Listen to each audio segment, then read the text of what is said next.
তোমাকে পেতে চাই পর্ব 12। মিস্টার সেন ভিতরে ঢোকার সাথে সাথে তার গিন্নিকে ডাক দিয়ে বললেন, কি গো রাগিনী, রান্নাঘর থেকে একটু বের হও, কারা এসেছে দেখো। মিসেস সেন হাত মুছতে মুছতে রান্নাঘর থেকে বেরিয়ে এসে গীতা দেবীর উদ্দেশ্যে বললেন, আরে গীতা, এসো এসো, বসো একটু, তারপর হাত মুখ ধুয়ে নাও, তোমরা খেতে দিয়ে দিই তোমাদের, অনেক ধকল গেছে সারাদিন। ওরা সবাই ডাইনিং রুমে বসে কথাবার্তা বলছে আর ঐশী ঘাড় ঘুরিয়ে এদিক ওদিক দেখছে, আসলে বাড়িটা পর্যবেক্ষণ করছে আর কি।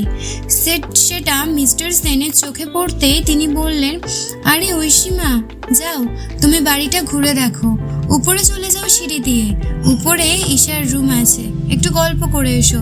ঐশী মনে মনে ভাবছে, গল্প করব ওই দজ্জাল মেয়েটার সাথে? থাক, কোনো দরকার নেই।